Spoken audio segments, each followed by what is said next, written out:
Bonjour. Gérer ensemble les deux cycles de l'eau, retour sur expérience.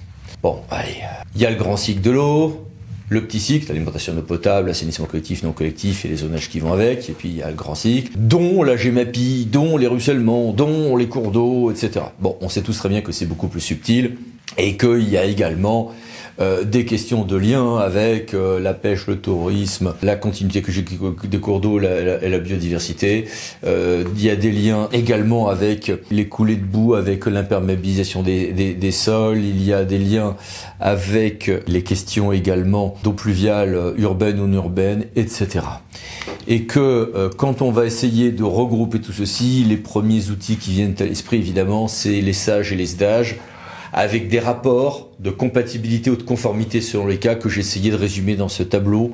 Bon, mais que quand on pense à toutes ces compétences, GEMAPI, GPU, AEP, ANC, assainissement collectif, défense extérieure contre l'incendie, et les autres compétences environnementales, et puis les compétences parcs, les compétences également Natura 2000, la gestion spécifique des zones Ramsar et autres, on a des grandes complexités. On a également à mettre en place des projets de territoire pour la gestion de l'eau ou des plans de gestion de sécurité sanitaire des eaux. On a l'ordonnance du 22 décembre 2022 avec ses très nombreux textes d'application à mettre en œuvre, qui vise également à dépasser tout ceci, mais que tout ceci est très compliqué à gérer ensemble.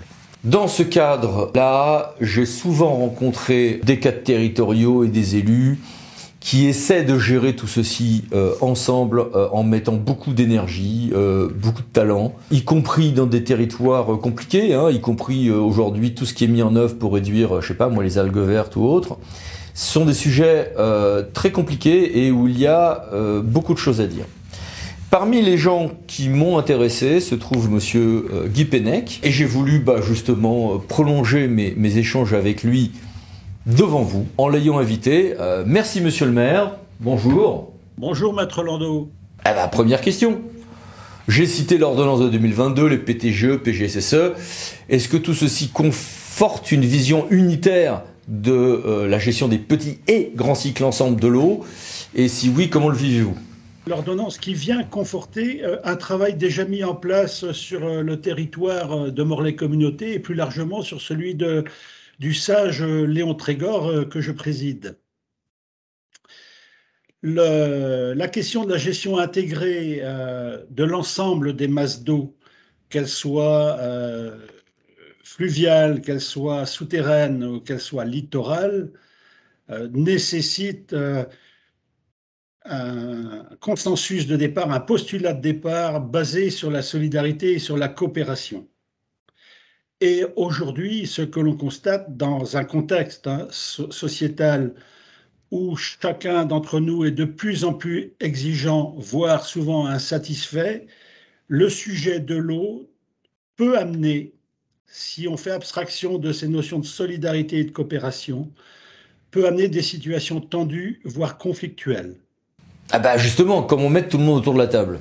Alors, ce que je voudrais préciser, c'est que nous sommes sur un territoire qui présente une homogénéité géographique et un pays, un pôle d'équilibre de territoire rural qui constitue une entité à 3 secteurs, à 3 communautés, celle du pays de Landivisio, celle du pays Léonard de Saint-Paul-de-Léon et la communauté d'agglomération de Morlaix, qui présente l'immense avantage de constituer, d'élaborer actuellement un SCOT, de se retrouver en atelier avec de nombreux élus pour construire un projet de territoire avec un SAGE qui fonctionne depuis mai 2021. C'était le dernier SAGE en Bretagne à élire son président.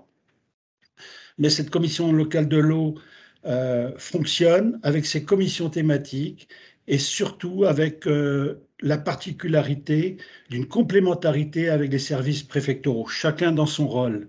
Mais les différents collèges, quels qu'ils soient, que ce soit celui des institutionnels de l'État, les représentants de l'agence de l'eau, mais celui des élus et celui de la société civile et des professionnels, fonctionnent, je dirais, un tout petit peu à l'image de ce que je souhaiterais, à l'image des waterboards hollandais ou des anciens waterboards hollandais, c'est-à-dire que tout le monde se met autour de la table, on se dit les choses droit dans les yeux, dans le respect et l'écoute, et on trouve une porte de sortie. On élabore une porte de sortie sans fâcherie, en se disant que ce qui nous gouverne, c'est la recherche du meilleur dénominateur commun entre nous. Et avec un grand enjeu en termes de qualité, de nitrates, d'algues vertes, etc., je crois. Nous avons aujourd'hui, sur notre territoire de la communauté d'agglomération de Morlaix, parmi les 56 captages prioritaires bretons, un captage prioritaire qui est situé sur une des deux rivières qui se rejoignent dans Morlaix. Nous passons d'un périmètre immédiat, rapproché, éloigné de l'ordre de 1500 hectares à peu près, à 8800 hectares. La question à la fois du travail de bassin versant, d'aménagement du bassin versant, avec toutes les sources de contamination possibles, et elles ne sont pas que agricoles, et parfois loin s'en faut. Donc cette gestion globale nous permet d'approcher et d'identifier ce que peut être un PGSSE étendu à l'ensemble de nos points sensibles, de nos captages points sensibles sur le territoire et autres forages ou ressources que nous avons même abandonnées parfois et qu'il s'agit aujourd'hui, suivant les possibilités, de pouvoir les réouvrir. Donc le travail sur la qualité et les analyses d'un projet au long cours avec nécessairement un large spectre technique et géographique. Ça doit faire exactement 15 ans que nous avons, à l'époque des syndicats de bassin versant, lancé des opérations de suivi, d'analyse physico-chimique, du phytosanitaire, du bactério et du médicamenteux. Nous avons travaillé par exemple sur le territoire avec le grès de Lyon et avec le site INSA de Citibel sur la rivière de l'Arve durant 7 ans pour pouvoir mesurer et rechercher une norme de qualité sur le médicamenteux. Puis nous avons abandonné par défaut justement de seuil. Nous avons abandonné. La bactério, c'est la même chose. Nous n'étions pas suivis par les institutionnels et on nous disait non, non, on ne prend pas en compte des participations au financement, on ne prend pas en compte dans le contrat territorial agence ou que ce soit avec la région ou le département. La bactério, ça ne nous intéresse pas trop et il n'y avait même pas de suivi régional réel. Aujourd'hui, la bactériologie, pour des territoires comme les nôtres où nous avons, disons, les petits côtiers bretons, eh bien, la bactériologie est devenue quelque chose d'essentiel sur la qualité des eaux estuariennes et avec toutes les activités économiques, touristiques qui en dépendent et conchilicoles qui en dépendent. Vous voyez, la question des norovirus, par exemple, surgit maintenant régulièrement. Donc, nous sommes obligés de raisonner sur cette question de qualité à une échelle qui dépasse celle d'une rivière, d'un bassin versant. C'est l'ensemble des bassins versants que présente le territoire. Et nous avons cette chance d'avoir une certaine homogénéité de communautés sur nos territoires. Et je crois que vous êtes très agacé qu'il soit complexe de gérer en pratique ensemble petits et grands cycles de l'eau. Oui, complètement, à plusieurs niveaux, que ce soit sur le plan finance comptable. Par exemple, l'établissement des budgets. Il est quand même assez impensable qu'en fonction des lois MAPTAM et de la loi NOTRe, qu'aujourd'hui, on ne puisse pas faire un budget unique, un budget principal. Je sais bien qu'il faut une traçabilité, mais avec des sous-budgets analytiques, on peut avoir une traçabilité, on peut avoir une authenticité et une sincérité budgétaire.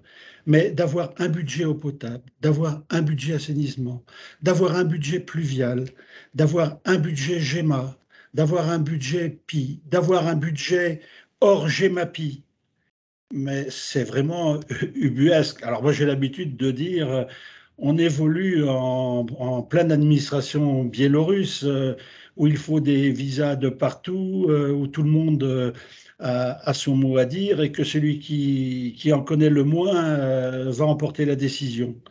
Je suis peut-être un peu violent, mes paroles sont un peu violentes, mais c'est usant et c'est le constat que je fais au quotidien.